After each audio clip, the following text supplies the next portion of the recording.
Good evening money persons, welcome to daily money show number 1107. ఈరోజు daily money షోలోని చాలా important అప్డేట్స్తో పాటు interesting results కూడా ఉన్నాయి. అన్ని 1 by 1 క్విక్గా డిస్కస్ చేసుకుందాం.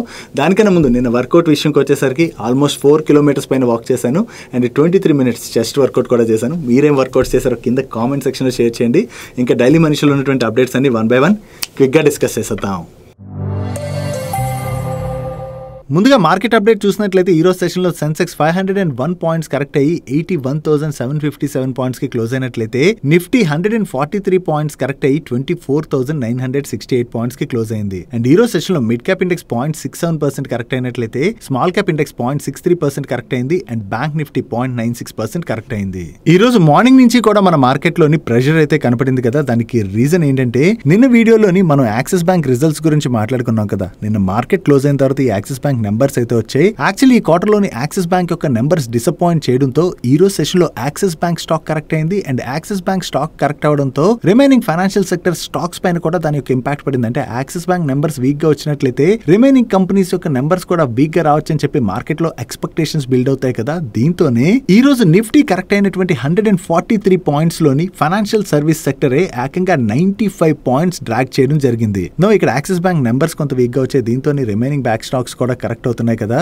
సో ఇక్కడ నుంచి బ్యాంక్ స్టాక్స్ అలాగే కరెక్ట్ అవుతాయంటే ఇక్కడ వన్ థింగ్ మనం మాట్లాడుకోవాలి. ఈ క్వార్టర్ లోని బ్యాంక్స్ నెంబర్స్ అయితే కొంత వీక్ గానే రావచ్చు అని చెప్పి మార్కెట్ లోని ఎక్స్పెక్టేషన్స్ అయితే ఉన్నాయి. దానిలో భాగంగానే might be axis bank numbers అయితే వీక్ గానే వచ్చాయి. రిమైనింగ్ బ్యాంక్స్ యొక్క నెంబర్స్ ఎలా వస్తాయన్నది మనం చూడాలి. ఒకవేళ బ్యాంక్స్ యొక్క నెంబర్స్ కొంత వీక్ గా వచ్చినా కూడా మన ఇండియన్ ఫైనాన్షియల్ సర్వీస్ సెక్టర్ అయితే ప్రెసెంట్ స్ట్రాంగ్ గానే ఉన్నది. దట్టు ఇక్కడ నుంచి బ్యాంక్స్ అయితే మంచి గ్రోత్ డెలివర్ చేసేటువంటి అవకాశం ఉన్నది. కాకపోతే మనం ఒక బ్యాంకింగ్ స్టాక్ ని పిక్ చేసుకునేటప్పుడు క్వాలిటీ బ్యాంకింగ్ స్టాక్స్ ని పిక్ చేసుకోవడం అన్నది చాలా ఇంపార్టెంట్. ఎందుకంటే ఏదైనా బ్యాంక్ లోని ఇష్యూ జరిగింది అనుకోండి, ఆ ఇష్యూ మనలాంటి వాళ్ళ వరకు తెలిసే లోపలే ఈ స్టాక్స్ అయితే భయంకరంగా కరెక్ట్ అయ్యేటువంటి అవకాశం ఉంటుంది. కాబట్టి బ్యాంక్స్ ఎప్పుడైనా సరే పిక్ చేసుకునేటప్పుడు క్వాలిటీ బ్యాంక్స్ ని పిక్ చేసుకోవడం అనేది చాలా ఇంపార్టెంట్. ఒకవేళ ఇండివిజువల్ స్టాక్స్ రిలేటెడ్ గా మీరు వర్క్ చేయలేకపోయినట్లయితే బ్యాంకింగ్ రిలేటెడ్ ఫండ్స్ ఏవైతే ఉంటాయో ఆ ఫండ్ రూట్ ని సెలెక్ట్ చేసుకోవడం అనేది బెటర్. అండ్ దీంతో పాటు మార్కెట్ రిలేటెడ్ గా మరొక న్యూస్ కూడా ఉన్నది. India UK free trade agreement related గా నిన్నే మనం డిస్కస్ చేసుకున్నాం కదా. మన ప్రైమ్ మినిస్టర్ నరేంద్ర మోడీ గారు నెక్స్ట్ వీక్ లోని యూకే విజిట్ చేసి ఇండియా అండ్ యూకే మధ్యన ఫ్రీ ట్రేడ్ అగ్రిమెంట్ ఏదైతే ఉన్నదో ఆ డీల్ ని సైన్ చేసేటువంటి అవకాశం ఉన్నదని చెప్పి ఈ రోజు సెకండ్ హాఫ్ లోని వేరియస్ మీడియా ప్లాట్ఫామ్స్ అయితే రిపోర్ట్ చేస్తున్నాయి. ఒకవేళ India UK free trade agreement కనుక సైన్ అయిపోయినట్లయితే మెయిన్లీ మన ఇండియాకి చెందినటువంటి టెక్స్టైల్ సెక్టర్ కి అయితే అది బిగ్ బెనిఫిట్ కానుంది. ఈవెన్ టెక్స్టైల్ సెక్టర్ తో పాటుగా మన లిక్కర్ కంపెనీస్ రిలేటెడ్ గా కూడా అది మనం పాజిటివ్ గా చూడొచ్చు. అండ్ యుఎస్ తోని అగ్రిమెంట్ రిలేటెడ్ గా ఇంకా డిస్కషన్స్ అయితే నడుస్తాయి. మన ఇండియాకి చెందినటువంటి అఫీషియల్స్ అయితే యుఎస్ లోనే ఉండి ఈ టాక్స్ అయితే నడుస్తున్నట్లుగా మీడియా ప్లాట్ఫామ్స్ రిపోర్ట్ చేస్తున్నాయి. దీని రిలేటెడ్ గా ఎంత త్వరగా క్లారిటీ వస్తుంది అన్నది మనం చూడాలి. నెక్స్ట్ నబార్డ్ వాళ్ళు rural economic conditions and sentiment survey report అయితే రిలీజ్ చేశారు ఈ జూలై మంత్ ది. ఈ రిపోర్ట్ లోనైతే చాలా మంచి ఇన్ఫర్మేషన్ వీళ్ళు షేర్ చేయడం జరిగింది. రూరల్ ఎకానమీ సిచ్యువేషన్ ప్రెసెంట్ ఎలా ఉన్నది అండ్ రూరల్ లోని కన్జంప్షన్ పరిస్థితి ఏంటి అండ్ రూరల్ లో ఇన్ఫ్లేషన్ ఎలా ఉన్నది అండ్ అలాగే రూరల్ లో ఉన్నటువంటి పీపుల్ ఇన్కమ్ గ్రో అవ్వచ్చా లేదా వీటన్నిటి రిలేటెడ్ గా కూడా వీళ్ళు రిపోర్ట్ లో మెన్షన్ చేయడం జరిగింది. వీళ్ళు పబ్లిష్ చేసినటువంటి డేటా ఆధారంగా చూసినట్లయితే 75% of the rural house holds యొక్క ఇన్కమ్ నెక్స్ట్ 1 year లోని పెరిగేటువంటి అవకాశాలు అయితే కనిపిస్తున్నాయి. అండ్ అలాగే రూరల్ లోని కన్జంప్షన్ కూడా బాగానే పెరుగుతున్నది. అండ్ లాస్ట్ 12 months లోని రూరల్ లోని ఇన్కమ్ చూసినట్లయితే బాగానే చేంజ్ అయింది. అండ్ అంతేకాకుండా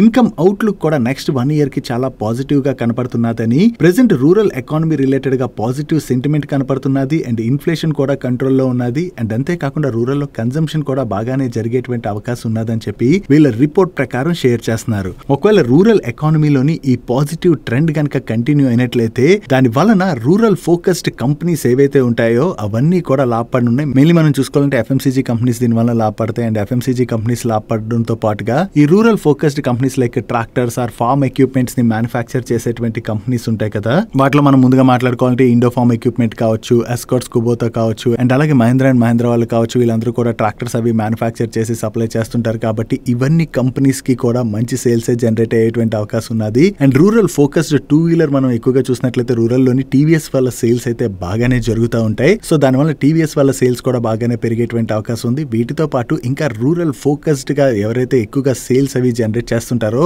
అవన్నీ కంపెనీస్ కూడా రూరల్ ఎకానమీలోని పికప్ తోని బెనిఫిట్ పొందేటువంటి అవకాశాలు కనిపిస్తున్నాయి. నెక్స్ట్ మన కంట్రీలోని స్మార్ట్ ఫోన్ మ్యానుఫ్యాక్చరింగ్ బాగా పెరుగుతుంది. అండ్ అంతేకాకుండా మన కంట్రీ నుంచి ఎక్స్పోర్ట్స్ కూడా బాగానే పెరుగుతున్నాయి కదా. ఇప్పుడు చైనా తీసుకొస్తున్నటువంటి లేటెస్ట్ కంట్రోల్స్ ఏవైతే ఉన్నాయో వాటి వలన స్మార్ట్ ఫోన్ మ్యానుఫ్యాక్చరింగ్ కంపెనీస్ తో పాటు ఎలక్ట్రానిక్స్ మ్యానుఫ్యాక్చరింగ్ కంపెనీస్ పైన కూడా భారీగా ఇంపాక్ట్ పడేటువంటి అవకాశం ఉన్నట్లుగా కనిపిస్తున్నది. ఈ చైనా ఏం చేస్తుందంటే స్మార్ట్ ఫోన్ మ్యానుఫ్యాక్చరింగ్ కావచ్చు, ఎలక్ట్రానిక్స్ మ్యానుఫ్యాక్చరింగ్ కావచ్చు, వీటిలో యూస్ చేసేటువంటి క్యాపిటల్ ఎక్విప్మెంట్, అదర్ మినరల్స్ తో పాటు స్కిల్డ్ టెక్నికల్ పర్సన్స్ పైన ఏవైతే లేటెస్ట్ కంట్రోల్స్ ని తీసుకొస్తున్నదో దానివల్ల మన కంపెనీస్ యొక్క మ్యానుఫ్యాక్చరింగ్ పైన అయితే ఇంపాక్ట్ పడుతుంది. దీనివల్ల ఏమవుతుంది, మ్యానుఫ్యాక్చరింగ్ తగ్గితే ఎక్స్పోర్ట్స్ కూడా తగ్గుతాయి కదా. దీనివల్ల ఓవరాల్ గా అన్ని కంపెనీస్ కూడా స్ట్రగుల్ అయ్యేటువంటి అవకాశం ఉన్నదని చెప్పి మన Indian cellular and electronics association వాళ్ళు గవర్నమెంట్ ఆఫ్ ఇండియాకి ఈ ఇష్యూని రిజాల్వ్ చేయాలని చెప్పి లెటర్ రాసినట్టుగా అప్డేట్స్ అయితే వస్తున్నాయి. యాక్చువల్లీ చైనా అయితే చాలా రోజుల నుంచి వేరియస్ మెటీరియల్స్ పైన అయితే రిస్ట్రిక్షన్స్ విధిస్తూనే ఉన్నది. రేర్ ఎర్త్ మ్యాగ్నెట్స్ కావచ్చు, ఇలా వేరియస్ మెటీరియల్స్ పైన రిస్ట్రిక్షన్స్ విధించడంతో ఓవరాల్ గా ఆటో ఇండస్ట్రీయే కాదు, ఎలక్ట్రానిక్ మ్యానుఫ్యాక్చరింగ్ ఇండస్ట్రీ కూడా బాగానే దెబ్బతింటున్నట్లుగా కనిపిస్తున్నది. గవర్నమెంట్ ఆఫ్ ఇండియా అయితే దీని రిలేటెడ్ గా ఏదో ఒక స్టెప్ తీసుకోవాల్సినటువంటి టైం వచ్చింది. నో దీని రిలేటెడ్ గా ఇప్పుడు పిఎంఓ ఈ రోజు ఒక మీటింగ్ అయితే కండక్ట్ చేసి ఈ రేర్ ఎర్త్ క్రైసిస్ రిలేటెడ్ గా డిస్కస్ చేయబోతున్నట్లుగా అండ్ మన కంట్రీలోని రేర్ ఎర్త్ ప్రొడక్షన్ పైన అయితే ఫోకస్ పెంచేందుకు గాను గవర్నమెంట్ అయితే వర్క్ చేసేటువంటి అవకాశం ఉన్నదని చెప్పి అప్డేట్స్ అయితే వస్తున్నాయి. ఒకవేళ ఈ రోజు గవర్నమెంట్ దగ్గర నుంచి దీని రిలేటెడ్ గా ఏమైనా అనౌన్స్మెంట్ వస్తుందేమో చూడాలి. ఎప్పుడైతే మన కంట్రీలోని రేర్ ఎర్త్ మ్యాగ్నెట్స్ రిలేటెడ్ గా ఈ ఫోకస్ పెరుగుతున్నదో దాంతోనే ఈ రోజు సెషన్ లోని పిఎస్యు మైనింగ్ కంపెనీ అయినటువంటి Gujarat mineral development corporation stock అయితే చాలా పాజిటివ్ గా రియాక్ట్ అయింది. బట్ గవర్నమెంట్ మీటింగ్ అయితే ఇంకా నడుస్తున్నది కదా, ఈ మీటింగ్ యొక్క అవుట్కమ్ ఏం వస్తుంది అన్నది మనం చూడవలసి ఉన్నది. డైలీ మార్కెట్ లో వచ్చేటువంటి ఇటువంటి ఇంపార్టెంట్ అప్డేట్స్ ని మీతో డీటెయిల్ గా షేర్ చేయడానికి మనం మనీపర్స్ టీం పెడుతున్నటువంటి ఎఫర్ట్స్ గనుక వీడియో చూస్తున్న ఏ పాయింట్ ఆఫ్ టైంలో అయినా మీకు హెల్ప్ఫుల్ అయినట్లయితే మన వీడియోని మర్చిపోకుండా లైక్ చేయడానికి ప్రయత్నించండి. అండ్ మీరు ఇదే ఫస్ట్ టైం మన మనీపర్స్ ఛానల్కి వచ్చినట్లయితే మా నుంచి వచ్చేటువంటి ఇంట్రెస్టింగ్ వీడియోస్ని రెగ్యులర్గా ఫాలో అవడానికి మన ఛానల్ని సబ్స్క్రైబ్ చేసుకుంటూ పక్కనున్న బెల్ ఐకాన్లోని ఆల్ నోటిఫికేషన్స్ యాక్టివేట్ చేసుకోండి. నెక్స్ట్ రీసెంట్గా మన ఛానల్లోని టర్మ్ ఇన్సూరెన్స్ వీడియో చేసాం కదా, ఫుల్ ఫ్లెజ్ వీడియో. ఆ వీడియో చేసిన దగ్గర నుంచి సిమిలర్ టైప్ ఆఫ్ క్వశ్చన్ చాలామంది అయితే అడుగుతున్నారు. సో దానికి ఆన్సర్ చేసినట్లయితే బెటర్ అనిపించి ఆ క్వశ్చన్కి అయితే ఆన్సర్ చేయబోతున్నాను. ఈ క్వశ్చన్ మీకు డిస్ప్లే చేస్తాను చూడండి. ఇక్కడ ఈయన ఏం అడుగుతున్నారంటే, sir can we take multiple term insurance 50 lakh each company అని అడుగుతున్నారు. సో మీరు ఒకవేళ 1 crore టర్మ్ ఇన్సూరెన్స్ తీసుకోవాలనుకున్నారు అనుకోండి, ఇలా మల్టిపుల్ టర్మ్ ఇన్సూరెన్స్ తీసుకోవడం ఎందుకు అసలు?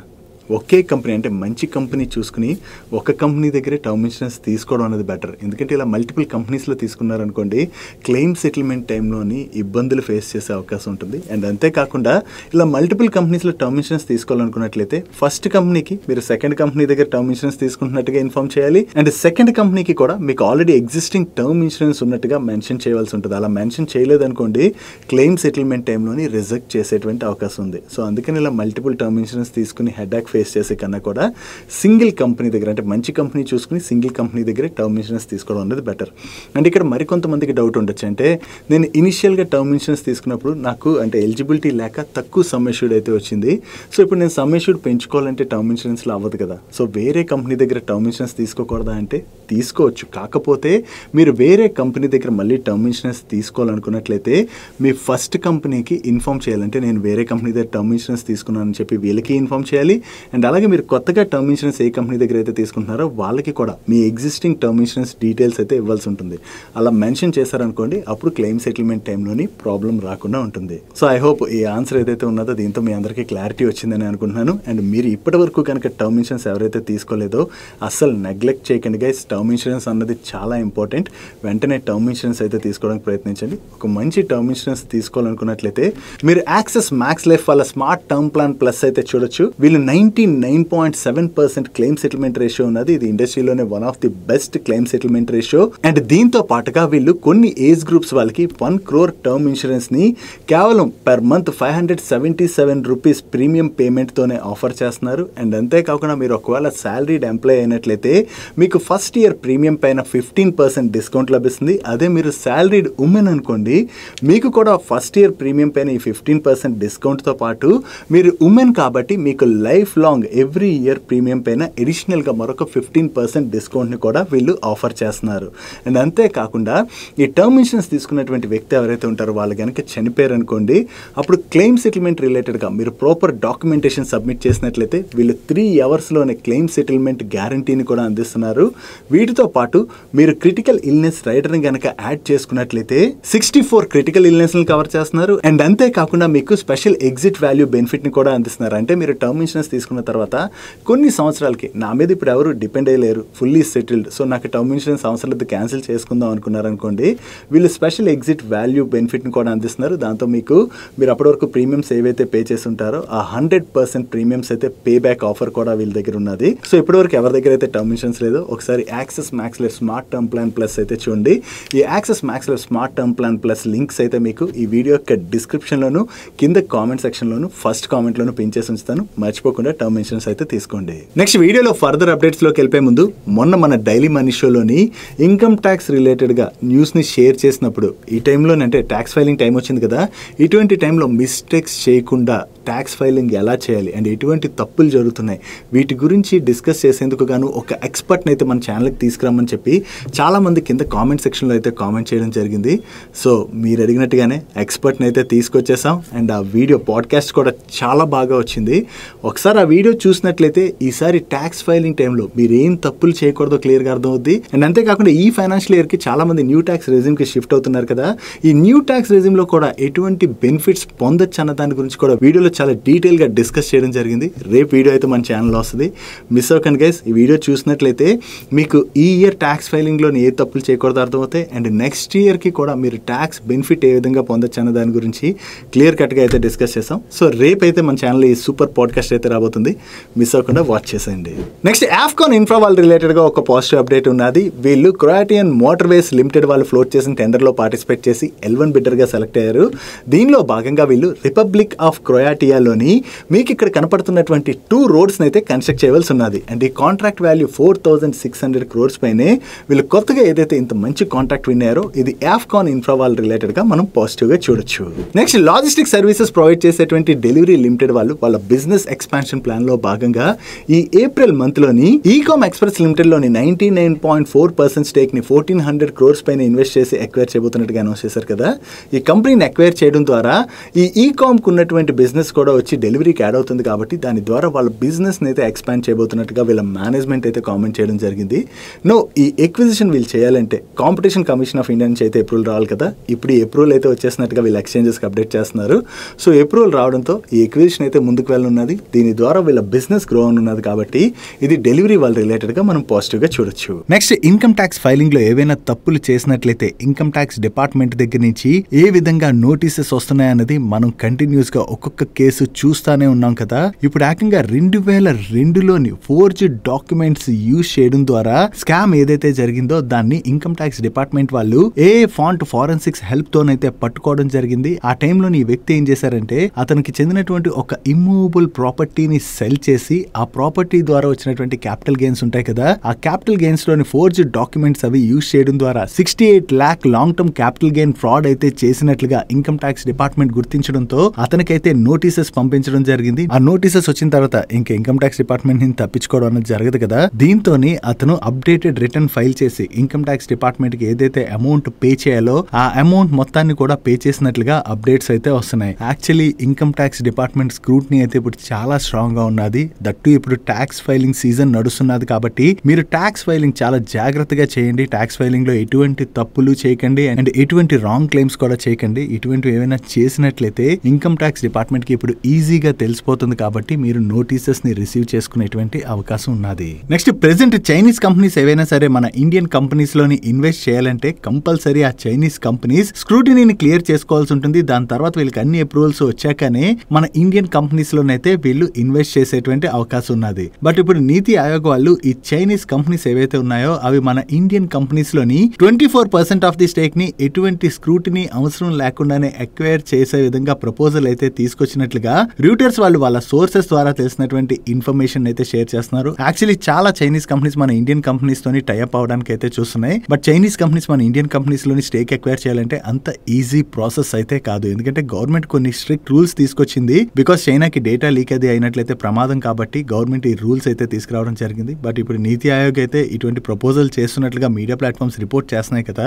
ఇది కరెక్టా కాదా అన్నది గవర్నమెంట్ దగ్గర నుంచి అయితే ఏదైనా క్లారిఫికేషన్ వచ్చినట్లయితే బాగుంటుంది. నెక్స్ట్ రిలయన్స్ ఇండస్ట్రీస్ వాళ్ళు వీళ్ళ రిలయన్స్ రీటైల్ బిజినెస్ ఉన్నది కదా, ఈ బిజినెస్ ని స్ట్రాంగ్ గా ఎక్స్పాండ్ చేసేందుకు గాను ప్రీవియస్ గా కూడా వీళ్ళు మల్టిపుల్ ఎక్విజిషన్స్ చేయడం జరిగింది. ఇప్పుడు అనదర్ ఎక్విజిషన్ రిలేటెడ్ గా ఈ రోజు రిలయన్స్ రీటైల్ దగ్గర నుంచి అయితే అనౌన్స్మెంట్ వచ్చింది. మీకు కన్స్యూమర్ డ్యూరబుల్ బ్రాండ్ అయినటువంటి కెల్వినేటర్ గురించి ఐడియా ఉన్నది కదా, ఈ కెల్వినేటర్ అయితే వీళ్ళు అక్వైర్ చేస్తున్నట్టుగా ఈ రోజు అనౌన్స్ చేయడం జరిగింది. ఈ కెల్వినేటర్ ని అక్వైర్ చేయడం ద్వారా ఇండియన్ కన్స్యూమర్ డ్యూరబుల్ మార్కెట్ లోని రిలయన్స్ రీటైల్ వాళ్ళ ప్రెసెన్స్ ఏదైతే ఉన్నదో దాన్ని ఫర్దర్ గా కూడా స్ట్రెంథెన్ చేయబోతున్నట్లుగా నో కెల్వినేటర్ ఎక్విజిషన్ తోని కెల్వినేటర్ కు ఉన్నటువంటి ఆ ప్రొడక్ట్ పోర్ట్ఫోలియో వచ్చి రిలయన్స్ రీటైల్ కి యాడ్ అవుతుంది కదా. రిలయన్స్ రీటైల్ నెట్వర్క్ ఏదైతే ఉన్నదో ఆ నెట్వర్క్ ని యూజ్ చేసుకోవడం ద్వారా ఓవరాల్ గా వీళ్ళ కన్స్యూమర్ బిజినెస్ ని స్ట్రాంగ్ గా గ్రో చేయబోతున్నట్టుగా రిలయన్స్ రీటైల్ వాళ్ళ మేనేజ్మెంట్ అయితే కామెంట్ చేయడం జరిగింది. సో ఈ కొత్త ఎక్విజిషన్స్ ఏవైతే చేస్తున్నారో దాంతో రిలయన్స్ రీటైల్ వాళ్ళ ప్రొడక్ట్ పోర్ట్ఫోలియో కూడా ఎక్స్పాండ్ అవుతుంది. అండ్ దీని ద్వారా మల్టిపుల్ రేంజ్ ఆఫ్ ప్రొడక్ట్స్ ని కస్టమర్స్ కి ఆఫర్ చేయడం ద్వారా వీళ్ళ బిజినెస్ ని అయితే స్ట్రాంగ్ గా గ్రో చేయడానికి చూస్తున్నారు. కాబట్టి ఇది రిలయన్స్ రీటైల్ రిలేటెడ్ గా మనం పాజిటివ్ గా చూడొచ్చు. యాక్చువల్లీ ఈ రిలయన్స్ రీటైల్ ని వీళ్ళు రిలయన్స్ ఇండస్ట్రీస్ నుంచి సెపరేట్ చేసి ఐపీఓకి తీసుకురావడానికి అని చెప్పి చాలా రోజుల నుంచి చూస్తున్నారు. కాకపోతే ఈ బిజినెస్ ని బాగా గ్రో చేసినట్లయితే ఇంకా వాల్యుయేషన్ బాగా పెరుగుతుంది కదా, దాని తర్వాత ఐపీఓకి తీసుకొచ్చినట్లయితే బెటర్ అని చెప్పి వీళ్ళు ఇలా మల్టిపుల్ ఎక్విజిషన్స్ చేసుకుంటూ ఈ బిజినెస్ ని అయితే స్ట్రాంగ్ గా గ్రో చేస్తున్నారు. చూడాలి ఈ రిలయన్స్ రీటైల్ ఐపీఓని వీళ్ళు ఎప్పుడు తీసుకొస్తారన్నది. నెక్స్ట్ సోలార్ మోడల్స్ మ్యానుఫ్యాక్చర్ చేసి యుఎస్ కి ఎక్స్పోర్ట్ చేసేటువంటి కంపెనీస్ రిలేటెడ్ గా ఒక నెగిటివ్ అప్డేట్ అయితే కనిపిస్తున్నది. యుఎస్ కి చెందినటువంటి alliance for American solar manufacturing వాళ్ళు ఇండియా, ఇండోనేషియా అండ్ లావోస్ నుంచి ఏవైతే సోలార్ మాడ్యూల్స్ ని యుఎస్ కి ఎక్స్పోర్ట్ చేస్తున్నారో వాటిపైన యాంటీ డంపింగ్ డ్యూటీని విధించాలని చెప్పి పిటిషన్ ఫైల్ చేసినట్లుగా దీని రిలేటెడ్ గా ఇప్పుడు ఇన్వెస్టిగేషన్ కూడా స్టార్ట్ అయిందని చెప్పి వేరియస్ మీడియా ప్లాట్ఫామ్స్ అయితే రిపోర్ట్ చేస్తున్నాయి. ఒకవేళ ఈ కంట్రీస్ నుంచి యుఎస్ లోకి వెళ్లేటువంటి సోలార్ మాడ్యూల్స్ వలన అక్కడ లోకల్ కంపెనీస్ ఇంపాక్ట్ అవుతున్నాయని చెప్పి యుఎస్ కనిపించినట్లయితే ఈ 3 కంట్రీస్ పైన వాళ్ళు యాంటీ డంపింగ్ డ్యూటీని విధించచ్చు. కాబట్టి దానివల్ల మన ఇండియన్ సోలార్ మాడ్యూల్స్ మ్యానుఫ్యాక్చరర్స్ పైన అయితే ఇంపాక్ట్ పన్నుంది. దీనిలో మెయిన్ గా మనం మాట్లాడుకోవాలంటే వారీ ఎనర్జీస్ వాళ్ళ ఫుల్ ఫ్లెజ్డ్ ఆర్డర్ బుక్ లోని 57% ఆఫ్ ది ఆర్డర్స్ వీళ్ళకి యుఎస్ నుంచే వస్తున్నాయి. ఒకవేళ యుఎస్ గనుక ఇటువంటి డిసిషన్ తీసుకున్నట్లయితే దాని వల్ల వారీ ఎనర్జీస్ పైన బిగ్ ఇంపాక్టే పన్నున్నది. ఈవెన్ ప్రీమియర్ ఎనర్జీస్ వాళ్ళు కూడా యుఎస్ కి సోలార్ మాడ్యూల్స్ ని ఎక్స్పోర్ట్ చేస్తారు. కానీ వాళ్ళ ఓవరాల్ ఆర్డర్ బుక్ లో చూసినట్లయితే యుఎస్ ఎక్స్పోజర్ కొంత తక్కువగానే ఉన్నది. కాబట్టి ప్రీమియర్ ఎనర్జీస్ పైన దీని వల్ల లెస్ ఇంపాక్టే పడుతుంది. కానీ భారీ ఎనర్జీస్ పైన అయితే చాలా పెద్ద ఇంపాక్టే పన్నుంది. డైలీ మార్కెట్ లో వచ్చేటువంటి ఇటువంటి ఇంపార్టెంట్ అప్డేట్స్ ని మీతో డీటెయిల్ గా షేర్ చేయడానికి మన మనీ పర్స్ టీమ్ ఏవైతే ఎఫర్ట్స్ పెడుతుందో ఆ ఎఫర్ట్స్ కనుక మీకు హెల్ప్ఫుల్ అవుతున్నట్లయితే మన వీడియోని మర్చిపోకుండా లైక్ చేయడానికి ప్రయత్నించండి. నెక్స్ట్ లాస్ట్ ఫ్యూ మంత్స్ గా చూసినట్లయితే కోకో ప్రైసెస్ అయితే కంటిన్యూస్ గా పెరుగుతున్నాయి. దాని గురించి మనం మాట్లాడుకున్నాం కూడా కదా. కాకపోతే ఈ కోకో ప్రైసెస్ ఇంతలా పెరిగిపోవడం వలన డిమాండ్ అయితే తగ్గిందని, ఈ డిమాండ్ తగ్గడం వలన ఇప్పుడు కోకో ప్రైసెస్ అయితే తిరిగి పడుతున్నాయని ప్రెసెంట్ చూసినట్లయితే కోకో ఫ్యూచర్స్ 8 months లోకి డ్రాప్ అయినట్లుగా ఎకనామిక్ టైమ్స్ యొక్క రిపోర్టర్ అయితే షేర్ చేస్తున్నారు. ఈ కోకో ప్రైసెస్ కనుక ఇంతలా తగ్గినట్లయితే దానివల్ల కోకో సబ్స్టిట్యూట్ మ్యానుఫ్యాక్చర్ చేసేటువంటి మనోరమ ఇండస్ట్రీస్ పైన అయితే ఇంపాక్ట్ పడేటువంటి అవకాశం ఉన్నది. ఈ కోకో ప్రైసెస్ కంటిన్యూస్ గా పెరుగుతుండటంతో మనోరమ ఇండస్ట్రీ స్టాక్ అయితే లాస్ట్ 1 to 1.5 years లో చాలా ఎక్కువగా పెరిగింది. ఇప్పుడు ఈ ప్రైసులు కనుక పడినట్లయితే దాని యొక్క ఇంపాక్ట్ వీళ్ళ పైన పడేటువంటి అవకాశం ఉన్నది. బట్ కోకో ప్రైసులు పడ్డాయనుకోండి, దాని వలన చాక్లెటరీస్ మ్యానుఫ్యాక్చర్ చేసేటువంటి కంపెనీస్ కి అయితే అది పాజిటివ్ కానుంది. నెక్స్ట్ డిఫెన్స్ పిఎస్యూ కంపెనీ అయినటువంటి బిఈఎంఎల్ వాళ్ళకి మినిస్ట్రీ ఆఫ్ డిఫెన్స్ దగ్గర నుంచి కొత్తగా ఒక ఆర్డర్ వచ్చింది. ఈ order value approximately 185 crores. And ఈ ఆర్డర్ లో భాగంగా వీళ్ళు బుల్డోజర్స్ ని సప్లై చేయనున్నారు. వీళ్ళు కొత్తగా ఏదైతే ఈ ఆర్డర్ విన్నారో ఇది బిఈఎంఎల్ వాళ్ళ రిలేటెడ్ గా మనం పాజిటివ్ గా చూడొచ్చు. Next startups related platform services provide చేసేటువంటి ట్రాక్సన్ టెక్నాలజీస్ వాళ్ళు ప్రీవియస్ గా బైబ్యాక్ అనౌన్స్ చేశారు కదా. ఈ బైబ్యాక్ లోని వీళ్ళు ఈచ్ షేర్ ని 70 rupees కి బైబ్యాక్ చేయబోతున్నట్టుగా ప్రీవియస్ గా అనౌన్స్ చేసినట్లయితే ఆ బైబ్యాక్ ప్రైస్ ని ఇప్పుడు చేంజ్ చేస్తున్నట్టుగా వీళ్ళ దగ్గర నుంచి మరొక అప్డేట్ వచ్చింది. ప్రీవియస్ గా 70 rupees బైబ్యాక్ ప్రైస్ ఉండేది కదా, దాన్ని ఇప్పుడు వీళ్ళు 75 rupees కి పెంచారు. ప్రెసెంట్ మార్కెట్ లోని ఈ షేర్ అరౌండ్ 60 rupees కి ట్రేడ్ అవుతున్నది. సో 60 rupees లో ట్రేడ్ అవుతున్నటువంటి స్టాక్ ని వీళ్ళు 75 rupees లోని బైబ్యాక్ చేయబోతున్నారు. ఈ బైబ్యాక్ రిలేటెడ్ రికార్డ్ డేట్ అయితే July 18th. So July 18th అంటే ఈ రోజే రికార్డ్ డేట్. సో ఈ రోజు లోపలే మీ డిమాట్ అకౌంట్ లోని ఈ షేర్స్ క్రెడిట్ అయి ఉన్నట్లయితే మీరు ఈ బైబ్యాక్ లోని పార్టిసిపేట్ చేయొచ్చు. నెక్స్ట్ వేదాంత వాళ్ళ రిలేటెడ్ గా ఒక ఇంపార్టెంట్ అప్డేట్ ఉన్నది. రీసెంట్ గానే వేదాంత యొక్క ఫైనాన్షియల్ పొజిషన్ రిలేటెడ్ గా యుఎస్ షార్ట్ సెల్లర్ అయినటువంటి వైస్ రాయ్ వాళ్ళు వేరియస్ ఎలిగేషన్స్ చేస్తూ ఒక రిపోర్ట్ ని రిలీజ్ చేశారు కదా. అదే వేదాంత వాళ్ళ ప్రమోటర్ గ్రూప్ కంపెనీ ఏదైతే ఉన్నదో ఆ ప్రమోటర్ గ్రూప్ కంపెనీ వేదాంత దగ్గర ఉన్నటువంటి క్యాష్ ని మొత్తం డివిడెండ్ రూపంలోని తీసుకుంటూ పెద్ద స్కామే చేస్తుంది. దీనివల్ల ఇన్వెస్టర్స్ అయితే మోసం చేస్తుంది. దీనివల్ల వేదాంత యొక్క బ్యాలెన్స్ షీట్ పైన ఇంపాక్ట్ పడుతున్నట్లుగా వాళ్ళు వేరియస్ ఎలిగేషన్స్ అయితే చేశారు కదా. ఇప్పుడు వేదాంత వాళ్ళకి దీని రిలేటెడ్ గా కొంత రిలీఫ్ అయితే కనిపిస్తున్నది. లీడింగ్ రేటింగ్ ఏజెన్సీ అయినటువంటి క్రిజిల్ వాళ్ళు వేదాంత వాళ్ళ overall business stability and healthy financial performance ఆధారంగా చేసుకుని ప్రీవియస్ గా వేదాంత లిమిటెడ్ కి ఏదైతే క్రెడిట్ రేటింగ్ ఇచ్చారో సేమ్ క్రెడిట్ క్రెడిట్ రేటింగ్ ని రీఎఫ్ఎం చేస్తున్నట్టుగా అయితే అనౌన్స్ చేయడం జరిగింది. ఈ Viceroy short seller report ఏదైతే రిలీజ్ చేశారో దాన్ని కూడా కన్సిడర్ చేసిన తర్వాత ఫుల్ ఫ్లెజ్డ్ గా ఇండిపెండెంట్ ఇవాల్యుయేషన్ చేశాకనే క్రిసిల్ వాళ్ళు ఈ రేటింగ్ అయితే కంటిన్యూ చేస్తున్నట్లుగా వీళ్ళు షేర్ చేస్తున్నారు. సో ఒకవేళ వేదాంత వాళ్ళ ఫైనాన్షియల్ పొజిషన్ కనుక బాగోపోయినట్లయితే క్రిసిల్ వాళ్ళు ఆబ్వియస్ గా ఏం చేస్తారు, వీళ్ళ రేటింగ్ అయితే డౌన్ గ్రేడ్ చేస్తారు కదా. బట్ వేదాంత వాళ్ళ రేటింగ్ డౌన్ గ్రేడ్ అవ్వలేదంటే ఇది వేదాంత వాళ్ళ రిలేటెడ్ గా మనం పాజిటివ్ గా చూడొచ్చు. ఈవెన్ క్రిసిల్ వాళ్ళతో పాటుగా మరొక లీడింగ్ రేటింగ్ ఏజెన్సీ అయినటువంటి ఇక్రా వాళ్ళు కూడా వేదాంత వాళ్ళకి ప్రీవియస్ గా ఏదైతే రేటింగ్ ఇచ్చారో సేమ్ రేటింగ్ నే రీఎఫ్ఎం చేయడం జరిగింది. Next fermentation based APS manufacture చేసేటువంటి కాంకార్డ్ బయోటెక్ వాళ్ళ రిలేటెడ్ ఒక పాజిటివ్ అప్డేట్ ఉన్నది. వీళ్ళకి గుజరాత్ డోల్కాలో ఉన్నటువంటి ఏపీఐ మ్యానుఫ్యాక్చరింగ్ ఫెసిలిటీలోని యూరోపియన్ యూనియన్ వాళ్ళు గుడ్ మ్యానుఫ్యాక్చరింగ్ ప్రాక్టీస్ ఇన్స్పెక్షన్ ని ఈ జూలై 14th నుంచి జూలై 18th మధ్యన కండక్ట్ చేసినట్లుగా అండ్ ఈ ఇన్స్పెక్షన్ సక్సెస్ఫుల్లీ కంప్లీట్ అయినట్టుగా వీళ్ళు అప్డేట్ చేస్తున్నారు. సో ఈ ఇన్స్పెక్షన్ లోని వీళ్ళకి యూరోపియన్ యూనియన్ దగ్గర నుంచి ఎటువంటి అబ్జర్వేషన్స్ కూడా రాలేదు కాబట్టి ఇది కాంకార్డ్ బయోటెక్ వాళ్ళ రిలేటెడ్ గా మనం పాజిటివ్ గా చూడొచ్చు. నెక్స్ట్ టాటా పవర్ వాళ్ళ సబ్సిడరీ కంపెనీ అయినటువంటి Tata power renewable energy limited వాళ్ళు కేరళ స్టేట్ ఎలక్ట్రిసిటీ బోర్డ్ కోసం ఎన్హెచ్పిసి లిమిటెడ్ వాళ్ళు కండక్ట్ చేసినటువంటి టెండర్ లో పార్టిసిపేట్ చేసి 120 megawatt hour BESS battery energy storage purchase agreement అయితే విన్ అయినట్టుగా వీళ్ళు షేర్ చేస్తున్నారు. ఈ బ్యాటరీ ఎనర్జీ స్టోరేజ్ ప్రాజెక్ట్ ఏదైతే ఉన్నదో దాని ద్వారా కేరళలోని పీక్ పవర్ డిమాండ్ ని అడ్రస్ చేయడంలో ఇది వైటల్ రోల్ ప్లే చేయబోతున్నట్టుగా వీళ్ళు షేర్ చేస్తున్నారు. నెక్స్ట్ హిందుస్థాన్ ఏరోనాటిక్స్ లిమిటెడ్ వాళ్ళ రిలేటెడ్ గా ఒక పాజిటివ్ అప్డేట్ కనిపిస్తున్నది. ఈ హిందుస్థాన్ ఏరోనాటిక్స్ లిమిటెడ్ వాళ్ళకి ఎల్ఎన్టీ దగ్గర నుంచి LCA MK1 air craft first set of wing assemblies అయితే వీళ్ళు రిసీవ్ చేసుకున్నట్లుగా అప్డేట్స్ అయితే వస్తున్నాయి. ఈ LCA తేజస్ ప్రొడక్షన్ టార్గెట్ ఏదైతే ఉన్నదో దాన్ని మీట్ అవుతామని చెప్పి డిఫెన్స్ సెక్రటరీ అయితే కాన్ఫిడెంట్ గా ఉన్నట్టుగా అండ్ ఎల్ఎన్టీ వాళ్ళు యాన్యువల్లీ 4 వింగ్ సెట్స్ అయితే సప్లై చేయబోతున్నట్లుగా అండ్ అంతేకాకుండా ఫ్యూచర్ లోని పెర్ ఇయర్ 12 సెట్స్ ని సప్లై చేయడానికి అని చెప్పి ఎల్ఎన్టీ ఆల్రెడీ ప్లాన్ కూడా చేస్తుందని చెప్పి మీడియా ప్లాట్ఫామ్స్ రిపోర్ట్ చేస్తున్నాయి. ఒకవేళ ఎల్ఎన్టీ దగ్గర నుంచి హిందుస్థాన్ ఏరోనాటిక్స్ లిమిటెడ్ వాళ్ళకి సప్లైస్ ఫాస్ట్ గా వచ్చినట్లయితే ఈ LCA Tejas air craft production అనేది ఫాస్ట్ గా జరుగుతుంది కాబట్టి అది హిందుస్థాన్ ఏరోనాటిక్స్ లిమిటెడ్ వాళ్ళకి పాజిటివ్ కానుంది.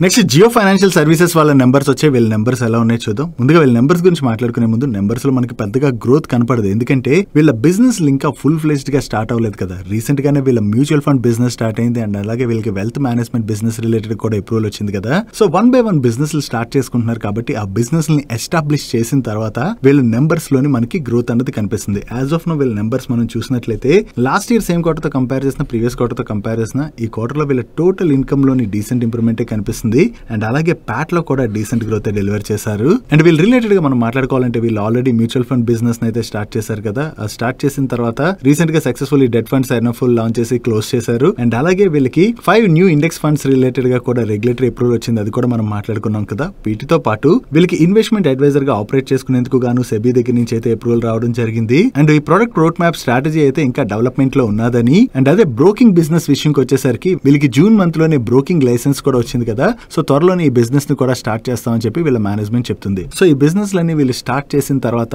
వాటిని గ్రో చేయడానికి అయితే కొంచెం టైం పడుతుంది, బట్ ఆ బిజినెస్ లను అయితే వీళ్ళు బాగానే గ్రో చేసేటువంటి అవకాశం అయితే ఉన్నది. నెక్స్ట్ నోకో విస్టాస్ వాళ్ళ నెంబర్స్ వచ్చాయి. యాక్చువల్లీ వీళ్ళ నెంబర్స్ లోని మనం సీక్వెన్షియల్ బేసిస్ లో కంపేర్ చేసి చూడకూడదు, ఎందుకంటే ఈ ఫైనాన్షియల్ ఇయర్ లోనే కాదు ఎవ్రీ ఫైనాన్షియల్ ఇయర్ లో కూడా మార్చ్ క్వార్టర్ నెంబర్స్ తో కంపేర్ చేస్తే జూన్ క్వార్టర్ లో వీళ్ళ నెంబర్స్ లో డ్రాప్ కనపడుతుంది. సో వీళ్ళపైన సీజనల్ ఇంపాక్ట్ ఉన్నది కాబట్టి మార్చ్ క్వార్టర్ నెంబర్స్ ని జూన్ క్వార్టర్ తో కంపేర్ చేసి చూడకూడదు. అదే ఈ రాన్ లో చూసినట్లయితే లాస్ట్ ఇయర్ సేమ్ క్వార్టర్ తో కంపేర్ చేస్తే ఈ క్వార్టర్ లో వీళ్ళ టోటల్ ఇన్కమ్ లోని మంచి గ్రోత్ డెలివర్ చేశారు and last year same quarter లో వీళ్ళు 348 crores ఎబిటా జనరేట్ చేసినట్లయితే ఈ క్వార్టర్ లో 533 crores ఎబిటా జనరేట్ చేయడం జరిగింది. అండ్ వీళ్ళు కంటిన్యూస్ గా వీళ్ళ నెట్ డెట్ ని కూడా తగ్గించుకుంటూ వెళ్తున్నారు, విచ్ ఇస్ గుడ్. అండ్ వీళ్ళు వద్రా సిమెంట్ ఎక్విజిషన్ చేస్తామని చెప్పి ప్రీవియస్ గా అనౌన్స్ చేశారు కదా. ఆ ఎక్విజిషన్ అయితే కంప్లీట్ అయిందని, దీని ద్వారా వెస్టర్న్ మార్కెట్ లోని వీళ్ళ ఫుట్ ప్రింట్స్ అయితే ఎక్స్పాండ్ చేసుకోబోతున్నట్టుగా వీళ్ళ మేనేజ్మెంట్ షేర్ చేస్తుంది. ఓవరాల్ గా చూసుకుంటే ఈ క్వార్టర్ లోని నువ్వొక విస్తాస్ వాళ్ళ నెంబర్స్ అయితే బాగున్నాయి. నెక్స్ట్ క్లీన్ సైన్సెస్ వాళ్ళ నెంబర్స్ వచ్చి వీళ్ళ నెంబర్స్ ఎలా ఉన్నాయి చూద్దాం. కన్సాలిడేటెడ్ బేసిస్ లోని వీళ్ళ రెవెన్యూస్ లో ఇయర్ ఆన్ ఇయర్ లో జస్ట్ 8% గ్రోత్ డెలివర్ చేసినట్లయితే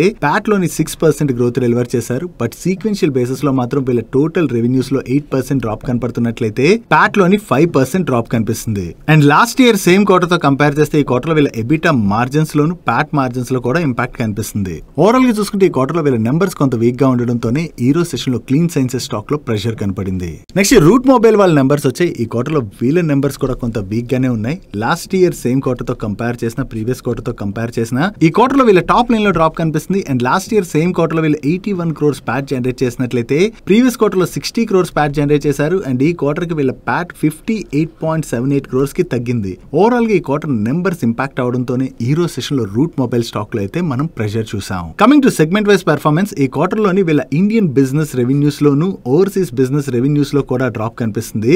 అండ్ ఈ రిజల్ట్స్ రిలేటెడ్ గా వీళ్ళ మేనేజ్మెంట్ కామెంట్ చేస్తూ వీళ్ళ రెవెన్యూస్ తగ్గడానికి మెయిన్ రీజన్ ఏంటంటే వీళ్ళ కన్స్యూమర్స్ ఆల్టర్నేట్ ఛానల్స్ కి షిఫ్ట్ అవడంతో పాటు వీళ్ళ లో మార్జిన్ బిజినెస్ లోని లాస్ రావడంతో వీళ్ళ రెవెన్యూస్ అయితే తగ్గినట్టుగా వీళ్ళ మేనేజ్మెంట్ షేర్ చేస్తుంది. ఓవరాల్ గా చూసుకుంటే ఈ క్వార్టర్ నెంబర్స్ అయితే రూట్ మొబైల్స్ వాళ్ళు వీక్ గానే ఉన్నాయి. నెక్స్ట్ ఈ రోజు సెషన్ లో హిందుస్థాన్ జింక్ వాళ్ళ నెంబర్స్ కూడా వచ్చాయి. ఓవరాల్ గా చూసుకుంటే ఈ క్వార్టర్ లోని మోస్ట్ ఆఫ్ ది కంపెనీస్ అయితే కొంత డిసప్పాయింటింగ్ నెంబర్స్ ని డెలివర్ చేస్తున్నాయి. అండ్ హిందుస్థాన్ జింక్ నెంబర్స్ కి వచ్చేసరికి లాస్ట్ ఇయర్ సేమ్ క్వార్టర్ తో కంపేర్ చేసిన, ప్రీవియస్ క్వార్టర్ తో కంపేర్ చేసిన ఈ క్వార్టర్ ఆపరేటింగ్ రెవెన్యూలో డ్రాప్ కనిపిస్తుంది. And last year same quarter లోని వీళ్ళు 2345 crores ప్యాట్ జనరేట్ చేసినట్లయితే ప్రీవియస్ క్వార్టర్ లోని 3000 crores పైన ప్యాట్ జనరేట్ చేయడం జరిగింది. అండ్ ఈ క్వార్టర్ కి వీళ్ళ ప్యాట్ 2234 crores కి తగ్గింది. ఓవరాల్ గా ఈ క్వార్టర్ లో వీళ్ళ నెంబర్స్ కొంత వీక్ గా ఉండడంతోనే రిజల్ట్స్ వచ్చిన తర్వాత స్టాక్ లోని మనకి ప్రెషర్ కనపడింది. అండ్ ఈ క్వార్టర్ లోని వీళ్ళు 2 క్రిటికల్ మినరల్ బ్లాక్స్ అయితే విన్ అయ్యామని, దీనిలోని ఒకటి రాజస్థాన్ లోని పొటాష్ బ్లాక్ అయితే అండ్ సెకండ్ వన్ ఉత్తరప్రదేశ్ లోని రేర్ ఎర్త్ మెటల్స్ బ్లాక్ అని చెప్పి వీళ్ళు షేర్ చేస్తున్నారు. అండ్ ఈ రిజల్ట్స్ తో పాటు వీళ్ళ board 10 rupees per share first interim dividend ని రికమెండ్ చేసింది. నెక్స్ట్ ఈ రోజు సెషన్ లో JSW స్టీల్ నెంబర్స్ కూడా వచ్చాయి. ఈ క్వార్టర్ లో వీళ్ళ నెంబర్స్ డీసెంట్ గానే ఉన్నాయి. లాస్ట్ ఇయర్ సేమ్ క్వార్టర్ తో కంపేర్ చేస్తే ఈ క్వార్టర్ ఆపరేటింగ్ రెవెన్యూలో వీళ్ళు మంచి గ్రోత్ డెలివర్ చేశారు. కానీ సీక్వెన్షియల్ బేసిస్ లో వీళ్ళ ఆపరేటింగ్ రెవెన్యూలో స్లైట్ గా డ్రాప్ కనిపిస్తుంది. బట్ ప్రీవియస్ క్వార్టర్ తో కంపేర్ చేస్తే ఈ క్వార్టర్ లో వీళ్ళ ఎక్స్పెన్సెస్ అయితే బాగా తగ్గాయి. ఈ ఎక్స్పెన్సెస్ తగ్గడంతో సీక్వెన్షియల్ బేసిస్ లోను వీళ్ళ ప్యాట్ లో మంచి గ్రోత్ డెలివర్ చేశారు. And last year same quarter తో కంపేర్ చేస్తే ఈ క్వార్టర్ ప్యాట్ లో వీళ్ళు చాలా మంచి గ్రోత్ డెలివర్ చేయడం జరిగింది. ఓవరాల్ గా ఈ క్వార్టర్ నెంబర్స్ బాగుండడంతోనే రిజల్ట్స్ వచ్చిన తర్వాత స్టాక్ లోని కొంత పాజిటివ్ మూమెంటం కనపడింది. That's it for today's daily money show guys. And daily money show close చేసే ముందు ఇప్పటివరకు టర్మ్ ఇన్సూరెన్స్ ఎవరైతే తీసుకోలేదో వెంటనే టర్మ్ ఇన్సూరెన్స్ తీసుకోండి గైస్. మీకు access Max life smart term plan plus link ఏదైతే ఉన్నదో ఆ లింక్ వీడియో డిస్క్రిప్షన్ లోను, కింద కామెంట్ సెక్షన్ లో ఫస్ట్ కామెంట్ లోను పిన్ చేసి ఉంచుతాను. అండ్ ఈ వీడియోలో మేము షేర్ చేసిన ఇన్ఫర్మేషన్ మీకు నచ్చినట్లయితే ఈ వీడియోని లైక్ చేస్తూ మన ఛానల్ని సబ్స్క్రైబ్ చేసుకోవడం మర్చిపోకండి. నేను చంద్రశేఖర్ పత్రి మరొక ఇంట్రెస్టింగ్ వీడియోతో కలుద్దాం. Good night and happy weekend.